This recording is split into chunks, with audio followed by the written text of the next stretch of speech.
Ingay niyan, tata. Tapos ate lang ang naiimik at tata. Kadaya. Pero nakaimik na yan ng kuya. Ate? Ate, ang malimit niyang imikin. Tamo kapag hapon at palingaling niya ate na ng ate. Nailaw ay. Naaagaw ng attention yung site ng ilaw pag nailaw ang cellphone. Ma! Tagal namin. Bakit? Tagal mo daw, sabi. Bakit ka matagal? Pinagsulat pa kami ng Pilipino bawal Ay, namin tumaway. Tawa. Yung cake. Yung cake.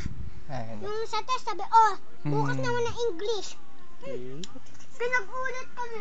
Naulit ako. Baka mali-mali ang sagot. Nagkamali! Hindi daw pantay-pantay.